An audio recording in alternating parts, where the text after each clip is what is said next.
নমস্কার। আজকে একটা নতুন ভিডিও আপনাদের কাছে তুলে ধরছি।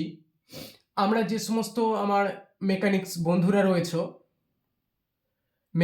যে বন্ধুরা রয়েছে তাদের উদ্দেশ্যেই ভিডিও।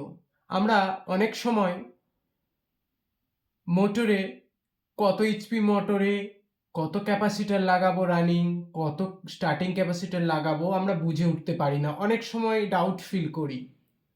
সেই বন্ধুদের উদ্দেশ্যেই এই আমার ছোট্ট অভিজ্ঞতা শেয়ার করছি। আমি আমি এই বোর্ডের মধ্যে আমি সব কিছু তথ্য ডাটা রেডি করে নিয়েছি। যদি প্রয়োজন হয় তাহলে কিন্তু এই ডাটাটা আপনারা স্ক্রিনশট নিয়ে রাখতে পারেন। খুব দরকারি ডাটা, খুব কাজের ডাটা, খুব দরকারি ডাটা। আপনারা এটাকে স্ক্রিনশট নিয়েও রাখতে পারেন। আমি এখানে পুরো ডাটাটাকে সুন্দরভাবে বোর্ডের মধ্যে নোট করেছি, তারপর আপনাদের কাছে তুলে ধরছি।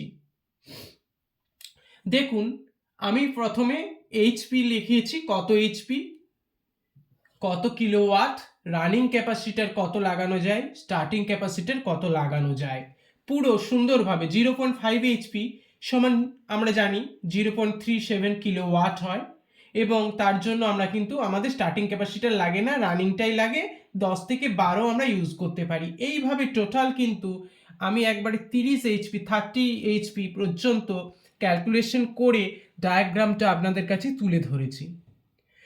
যদি প্রয়োজনীয় মনে হয়, আমার মনে হয় খুবই দরকারি, প্রয়োজনীয় কাজে লাগবে, প্রয়োজনীয় মনে হলে স্ক্রিনশট নিয়ে রাখতে পারেন। সাধারণত আমাদের এই এইচপির মোটরগুলোরই কাজ অ্যাভেলেবেল হয়। আমি কিন্তু নিচে একটা ক্যালকুলেশনও দিয়েছি। ক্যাপাসিটার অর্থাৎ যেটাকে আমরা এমএফডি মাইক্রোফ্যারাড দিয়ে সিম্বল দিয়ে ব্যবহার করি, এই এমএফডি ক্যাপাসিটার কত লাগবে তার ক্যালকুলেশন আমি একটা দিয়েছি।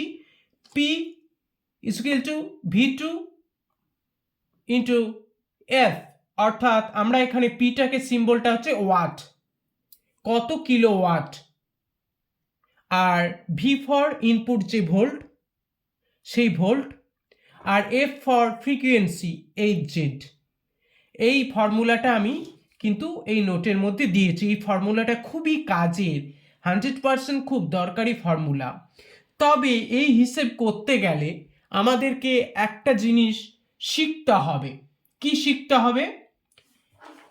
প্লিজ ক্যামেরাটা এখানে। যে আমাদের প্রত্যেকটা ক্যালকুলেশনের আগে আমরা কি কি পেয়েছি? এইচপি আর কিলোওয়াট। কিন্তু এই ক্যালকুলেশন বের করার জন্য আমাদেরকে ওয়াট এই জিনিসটাতে হিসেবটা বের করতে হবে।